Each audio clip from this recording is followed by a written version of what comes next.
Hello guys, welcome back to my channel. ഇന്നത്തെ update Empuraan ട്രെയിലറിനെ കുറിച്ചാണ്.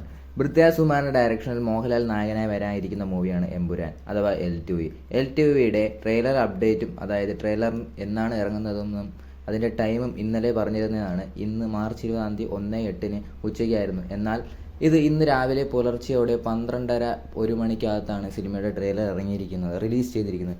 അതിന് കാരണമായി പറയുന്നത് സിനിമയുടെ ഹിന്ദി വെർഷനോ തമിഴ് വെർഷനോ, ഇത് രണ്ടും പറയുന്നുണ്ട്, ഇതിലേതോ ഒരു വെർഷനാണ് ലീക്കായിട്ടുണ്ട് എന്നാണ് ഇപ്പോൾ അറിയാൻ കഴിഞ്ഞത്. അതുകൊണ്ടാണ് സിനിമയുടെ ട്രെയിലർ രാത്രിയോടെ തന്നെ റിലീസ് ചെയ്തിരിക്കുന്നത്. അതൊക്കെ പോട്ടെ ഗൈസ്, നമുക്ക് ട്രെയിലറിലേക്ക് നോക്കാം. ട്രെയിലറിനെ കുറിച്ച് പറയുകയാണെങ്കിൽ ഒന്നുമില്ല ഗൈസ്, സൂപ്പർ ട്രെയിലറൊന്നും പറയാൻ പറ്റില്ല. അതിന് മുകളിൽ എന്തെങ്കിലും ഉണ്ടെങ്കിൽ ഇതിന് പറയാൻ പറ്റും. കാരണം ഇതൊരു കാട്ടുതീ പോലെയാണ് സോഷ്യൽ മീഡിയയിൽ ഇപ്പോൾ കത്തി നിൽക്കുന്നത്.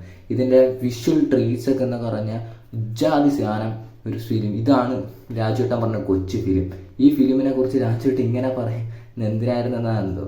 ഇതുപോലത്തെ ഒരു കിടിലം ട്രെയിലർ മലയാള ഇൻഡസ്ട്രി അല്ല, ഈ ഇടയ്ക്ക് വന്ന ഒരു ഇൻഡസ്ട്രിയിൽ നിന്നും കണ്ടിട്ടില്ല.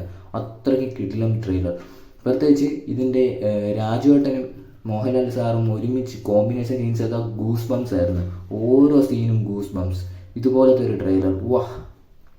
പ്രത്യേകിച്ച് ഇതിൻ്റെ മ്യൂസിക് നല്ല വൈബ് മ്യൂസിക്, കറക്റ്റ് ആപ്റ്റായിട്ടുള്ള മ്യൂസിക്കാണ് ഈ സിനിമയുടെ ട്രെയിലറിന് കൊടുത്തിരിക്കുന്നത്. കിടിലം സാധനം ഗൈസ്, കിടിലം. അപ്പോൾ ഗൈസ്, കാത്തിരിക്കാം സിനിമയുടെ റിലീസിനായി. കൂടാതെ ഈ സിനിമയുടെ കേരള ബുക്കിംഗ് സ്റ്റാറ്റസ് നോക്കുകയാണെങ്കിൽ അടുത്ത ആഴ്ചയായിരിക്കും ബുക്കിംഗ് സ്റ്റാർട്ടും ചെയ്യുക എന്നാണ് ഇപ്പോൾ കിട്ടിയ വിവരം. കാത്തിരിക്കാം സിനിമയായി.